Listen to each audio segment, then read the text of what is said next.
আপনি কি ভাবেন, রামচন্দ্র সীতাকে সন্দেহ করতেন বলে তার অগ্নি পরীক্ষা নিয়েছিলেন? উত্তরটা শুনলে আপনিও চমকে যাবেন। চলুন জেনে নিই কারণটা। বাল্মীকি রামায়ণ ও আদি শাস্ত্র মতে রাম কখনো সীতাকে সন্দেহ করেননি। অগ্নি পরীক্ষার আদি অর্থ হলো সাক্ষী।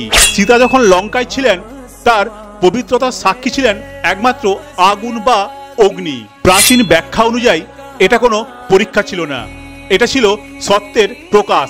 সোনা যেমন আগুনে পুড়লে আরো উজ্জ্বল হয়, সীতাও অগ্নিকুণ্ড থেকে বেরিয়ে এসে প্রমাণ করেছিলেন তিনি আগুনের থেকেও পবিত্র।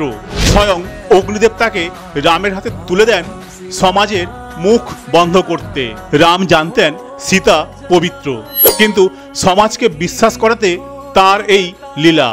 ভিডিওটা ভালো লাগলে চ্যানেলটাকে সাবস্ক্রাইব করে কমেন্টে জয় শ্রীরাম লিখে যাবেন।